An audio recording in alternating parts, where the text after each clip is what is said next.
Welcome to Hoi An Countryside Vespa Tour. Experience the authentic countryside lifestyle of Vietnam with Hoi An Countryside Vespa Tour. This immersive day trip will take you on a journey through rural areas surrounding Hoi An, providing you with unforgettable memories and a genuine insight into Hoi An's culture, tradition, and daily activities. Stop 1. Hoi An Bridge. About Hoi An Bridge. It is built from 2009 to 2016. It's 15 kilometers long and 25 meters wide. It is connecting the banks of the World Heritage Site of Old Town Hoi and the Meissen Temple Complex. As you can see, over there, it is Cham Island, where you can see a big gate and where a lot of boats can access this land Hoi An. Back in the time a little bit, on the 17th century, Hoi An used to be the most bustling port in Southeast Asia. Many merchants from every corner of the world came to Hoi An at that time, such as Japanese, Chinese, and European people. Have you ever heard about the Silk Road? The Silk Road is a network of ancient trade routes that connected the East and West in the past. Hoi An was located on the Silk Road connecting India and China, which are two largest raw material countries, destination of traders from India, Japan, China and Europe. Exchange partui DGGM, silk, local items. So that is the reason why you can see the architecture of this town has been influenced by Japanese, Chinese, and later, French styles. Nowadays, Hoi An is not only well known as the old town, but also famous for dancing on the basket boat inside TTV Water Coconut Forest. But have you ever wondered why they have to grow a lot of palm trees like this? 100 hectares of water coconut trees. So actually, Hoi An is near the ocean, and normally there are going to be high tides and low tides. When the tide is high, it brings a lot of fish, crabs, prawn and so on. But when the tide is low, the water can wash everything from the land away. So people grow water coconut trees to prevent erosion because the roots of these trees can retain the soil normally. The local people usually go fishing by this net from January to May. So in Vietnam we say it is right. So in the night time, you can see the light in the center of the net. They are gonna use that light as a weapon to attract fish, crab, and prawn. And when fishermen drop the net down or pull it up, also depends on the water level. High tide, greater than drop it down. Low tide, greater than pull it up. Stop 2. Fishing port. So, you know, Vietnam is a long country with 3,260 kilometers of coastline. As a result, fishing is the predominant occupation across most of our country. However, becoming a fisherman is an extremely challenging endeavor. Firstly, the success of their catch depends on how lucky they are. Sometimes, a single fishing trip can cost them even more than 1 month's earnings. Secondly, Vietnam is a tropical country, and we have to contend with more than 10 storms each year. This makes fishing an even more daunting task.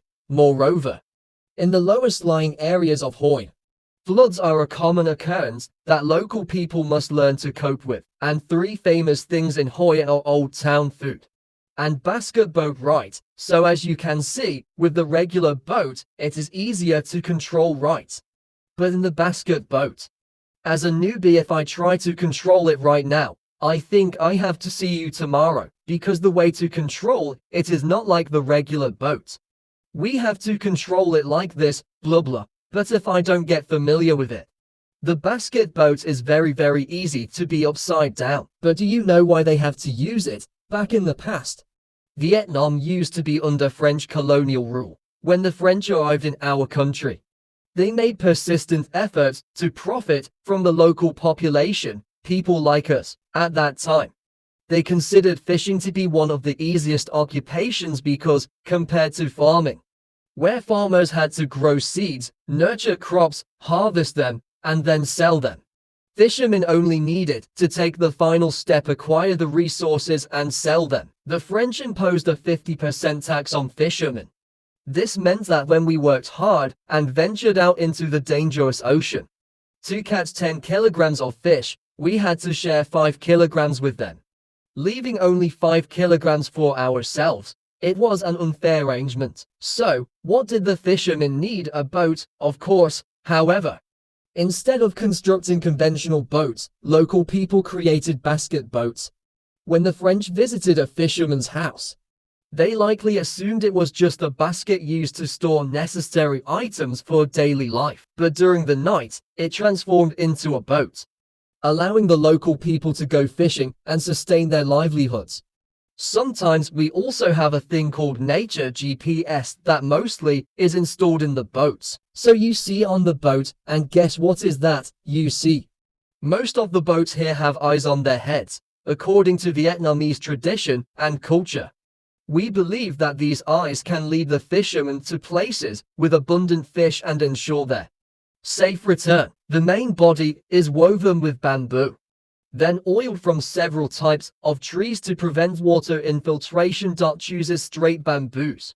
Weaving requires about 25 bamboos from large bamboo trees. Make small bamboo slats. Use pesticide to sweep outside to avoid insects. Then weave into a basket boat and oiled and then dried them.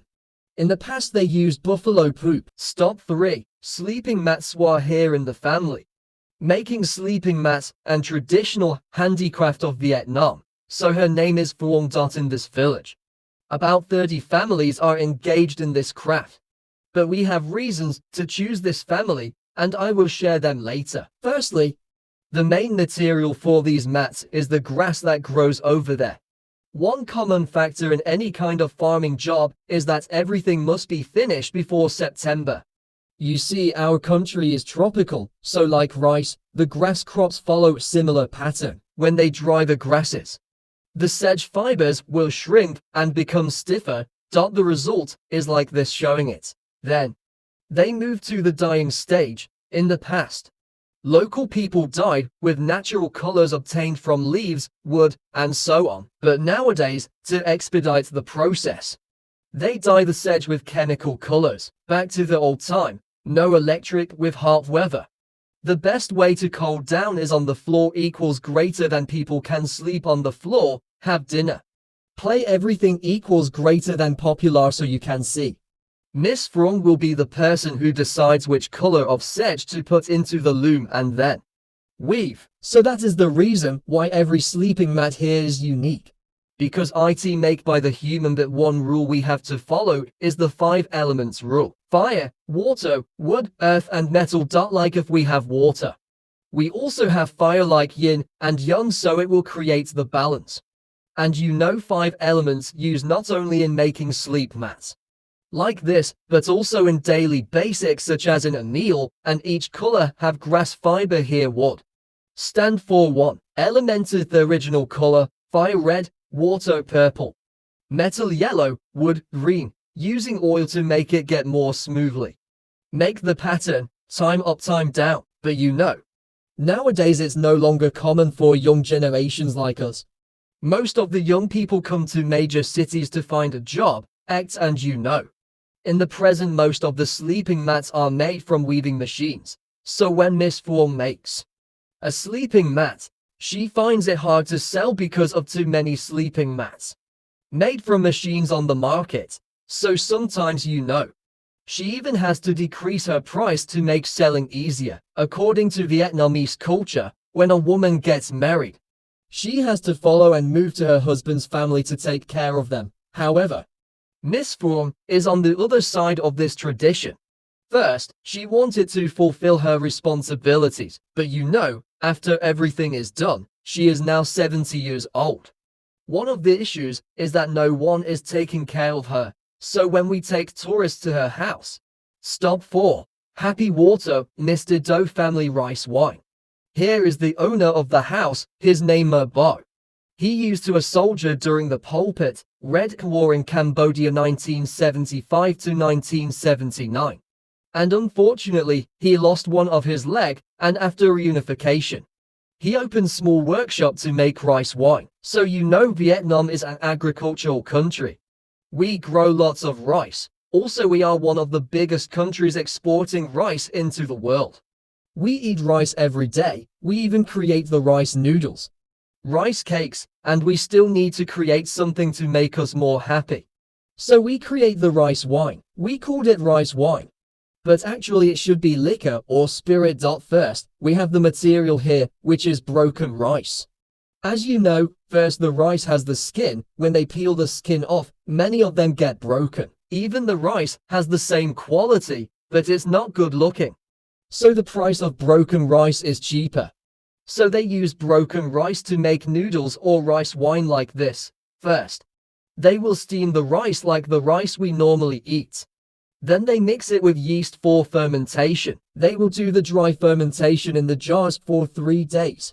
Then they will put water in and keep fermenting for another 2 weeks. After 2 weeks, the rice dives to the bottom and the liquid goes up, becoming the rice wine. It's around 10% alcohol. So when we say 10% alcohol, it means in 1 liter, there's 10% of pure alcohol and 90% water mixed together.